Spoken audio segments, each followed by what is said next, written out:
There is a specific asymmetry in how the human brain handles emotion, and once you understand it, you will never look at a bad day the same way.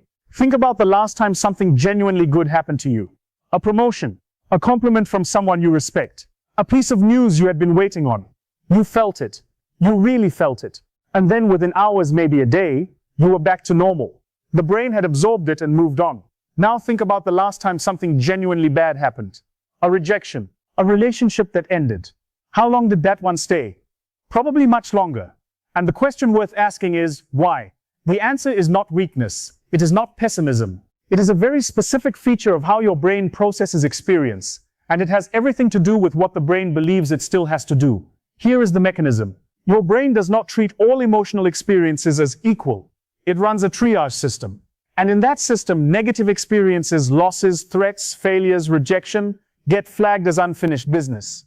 They get assigned processing time, they get revisited. Positive experiences, by contrast, get logged and closed. The brain says, good, that happened, we can move on. This phenomenon has a name in psychology, hedonic adaptation. You get the promotion, you feel the lift, and within weeks, it has become the new normal. The brain has updated its baseline and stopped allocating attention to it. But losses do not adapt the same way. The brain holds them open. And here is why that makes sense from an evolutionary standpoint. If your ancestor experienced something good, they found fruit, they made an ally, they rested well, the brain did not need to spend much time on it.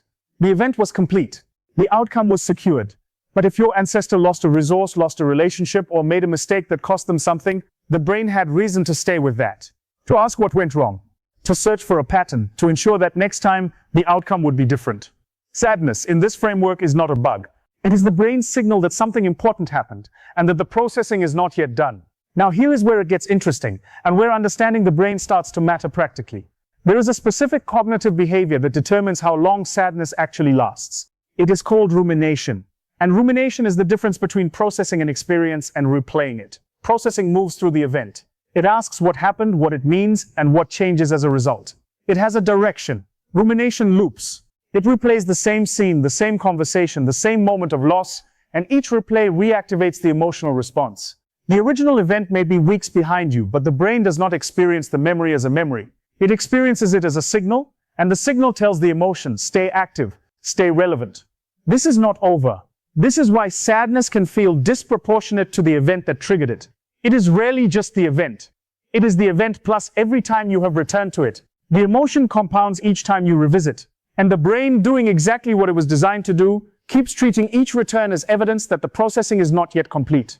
There is one more layer to this that most people are never told. Not all sadness is created equal in terms of how long it stays. The duration is tied directly to the significance of what was lost. Minor disappointments, a cancelled plan, a missed opportunity, a small slight, pass relatively quickly. The brain assigns them brief processing time and moves on.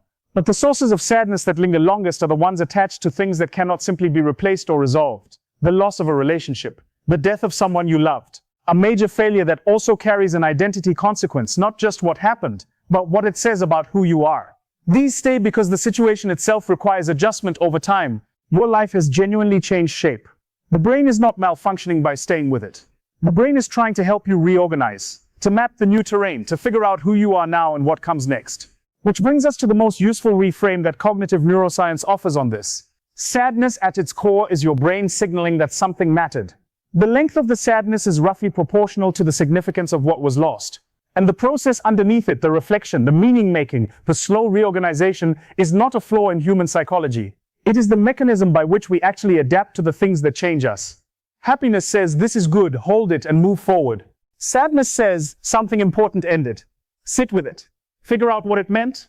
And then when the processing is done, move forward differently than you would have before. The cognitive difference between those two signals is not a hierarchy. One is not better than the other. They are two separate tools for navigating a world where both good things and hard things happen, and where the hard things often carry more information about who we are and what we actually need. Understanding that distinction does not make sadness shorter, but it does change what you do with it. Instead of fighting the signal, you can work with it. You can ask what the sadness is pointing to. You can distinguish between rumination, which reactivates without resolution, and reflection, which moves through the experience towards something. And you can recognize that when the brain stays with a loss, it is not stuck. It is still working. It has not given up on you. It is doing the thing it was designed to do, trying to understand something that mattered enough to change you. That is the brain and sadness. And now you know why one stays longer than the other. If this connected with something for you, the next video goes deeper into how the brain physically stores emotional memory, and why certain smells, sounds, or spaces can pull an old feeling forward out of nowhere.